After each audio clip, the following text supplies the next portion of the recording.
actually have a question for you while we're waiting. You said like legislate, go advocate. How do we do that? Yeah. So most places at the state level have an advocacy group. So in Washington, it's the Arc of Washington, really rallies everybody, and they will have the priorities of the legislation written, and they have actual advocacy days where it's only for disability families to go advocate.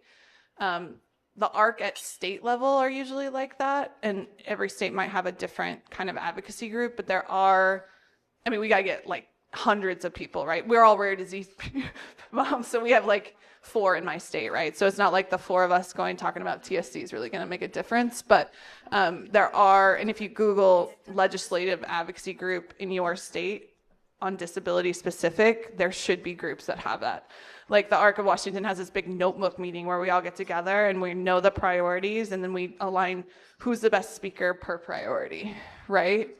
And anybody can sign in to talk, but you really, I know a couple legislators and I ask them specifically, like, what moves the needle when someone comes and testifies? Why should I care about you and your cause? And give me facts about how I can make a really good decision about this. And leave me time to ask you questions. Be as TLDR as you can, right? Okay. This is why you should care about me. This is how it affects my community. Please vote this way for it. And do you have any questions for me? Good question. There's several people over there working on a computer.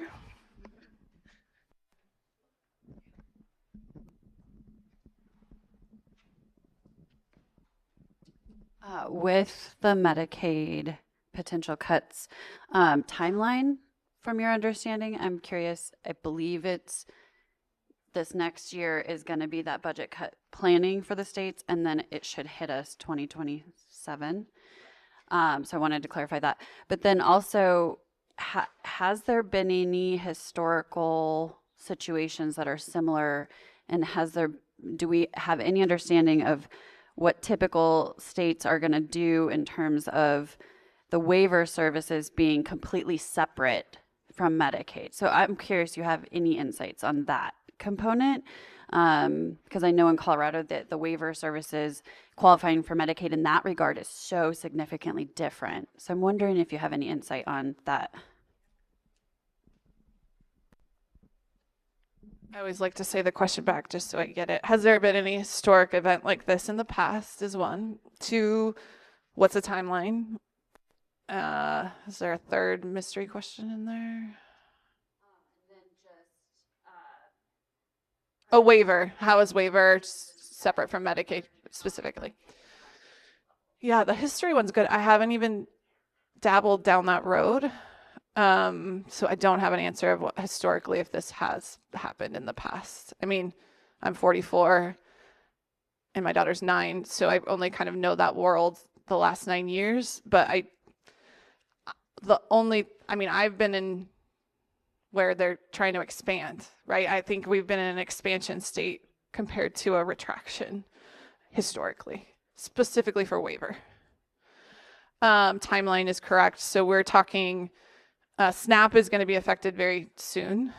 And a lot of our families, to be really honest with you, are on SNAP and Section 8. So it's not like it's just the waiver that affects them when they're over 18. It's SNAP, Section 8, waiver, Social Security, right? It's all of the services that support. And so SNAP's first, which is food insecurity, which is hard to say out loud. I was a pre-lunch kid, if you want to know the truth. So that one hurts my heart because I'm a well-rounded human now because of that, and it could have turned out very different. The waiver versus the rest of the Medicaid, from what I've read, it is actually the other Medicaid that's getting affected heavy more than the waiver, but I don't ever leave that off. I mean, it's still a budget cut, so what happens if they cut everything down here that's just income based? They're going to have to go after something else. And I know in a couple states that we work in that are, this is not a political opinion, that are red states are pulling back just Katie Beckett waiver specifically already, right? So I can't say that the waiver's off the table of being affected. It's just really, it's going to be very state specific. If your state is, since Supportive Service Colorado is very supportive, they may also just make it harder to get through the process, right? They're not just cutting it, they're just making it harder to leap through their hoops. And I tell people all the time, like, that was a full-time job to get on that waiver for me. Like, if you're abusing the system, like, good luck. Like, that's so like, they come to my house every year. They're checking, they're asking medication. They're doing their job to make sure I'm not abusing the system. And so I think we're following the rules, guys. So I think it's just really hard to cut that much and not have us be affected. Now, I don't have any proof of that, and I don't have any, that's why I'm like, we gotta go to the state level and make sure they're gonna make up the difference.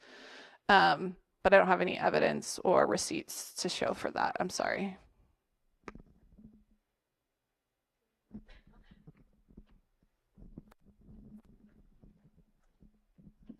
Thank you, Mary. This is a question for you. I already have a trust for my family, and I've been debating if I need a special needs trust. So if you can talk a lot about that for a little bit.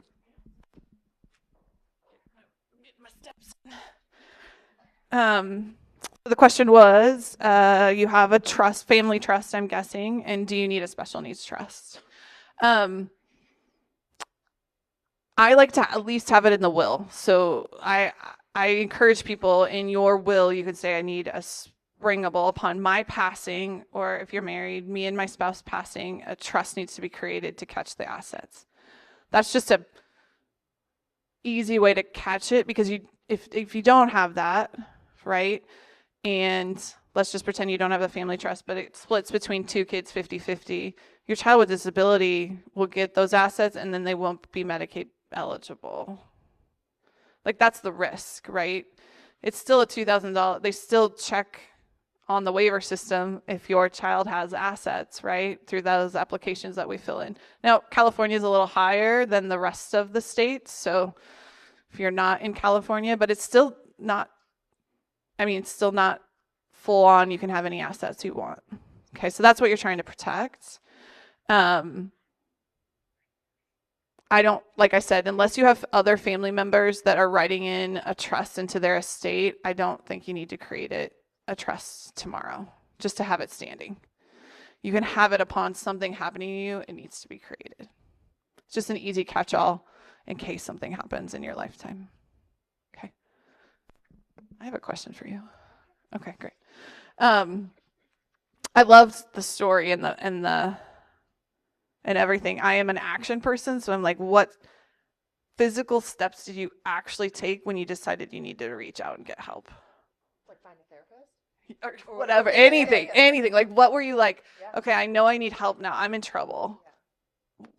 Like, what's that baby step? Yeah, that's a good question. For me, it was finding a therapist, which is so much harder said than done, right? I think especially a therapist that understands what it means to live this unique kind of life that we live. I do, on my website, I've started a directory of therapists who work with parents of kids with disabilities. So this isn't therapists for the children, it's therapists for the parents. Either they are themselves parents of a child with a disability, or this is something that they do. And so another way to do it is to go on Psychology Today and do a search based within your insurance, what you're looking for in your state. And then also, depending on group, like the size group, I either say I'm willing to do this or I'm not, but definitely I'm willing to do it with the size. You can also email me directly, and I am willing to help you find a therapist in your insurance network in your state. And it can be virtual, it can be in person, whatever you need. I also, definitely something I didn't talk about today is marriage, or with your partner too, how this journey impacts that. And that is very, very real. And something that, I think as people, we have different ways of growing compared to our partner. And that's something that can really make or break you as a partnership. So couples therapy is something that's really important too, and finding it within your insurance network and trying to make it accessible, really important.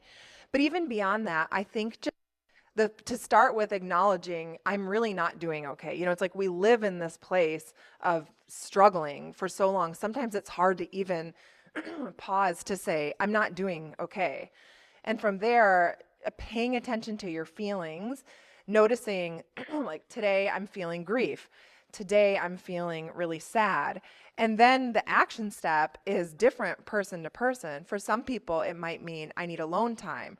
For some people, it might mean I need friendship, I need community. It might be taking a workout class. It might be being, resting and actually taking a nap, like you said. I like to call these things micro self-care, meaning wouldn't it be great if we could all go on a week-long trip to Mexico? Like that's great self-care, but for how many of those is that actually accessible, right? Not most of us at any given time. And so I think it's helpful for all of us to have sort of a list in our head of like ways that I can care for myself. And it's not always what we think. It's not always get a massage, get a pedicure. Sometimes for me, I always joke, self-care for me in its truest form is like going to the dentist. I hate going to the dentist. It's the thing that I will kick off as long as possible. It is true self-care for me because my teeth need to be taken care of. And so self-care isn't always pleasurable. It's not always fun. It's not always self-indulgent. Sometimes it's going to your yearly gynecologist appointment, making sure that you're getting to see your doctor, making sure you're, eating a healthy meal with a vegetable once in a while. So think of it in terms of micro self-care in the same way that when we're like, our kids are having a bad day, what little treat, what can I give them? Offer that to yourself too. And in the same way that we care for our children medically, physically, emotionally, care for yourself in that same way too. So I want all of us to sort of keep this online list in our head of the things that I need to do to make sure I'm okay. It might be exercise. It might be going to the dentist every 6 months. It might be having sex occasionally with our spouse. It might be not having sex with your spouse, whatever the thing is, but trying to keep a list in your head of like, how do I care for myself on the days that are hard? Okay, so we're gonna.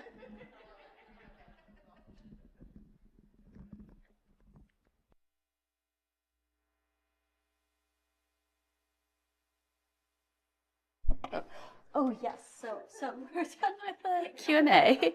Thank you so much, you guys. Sorry.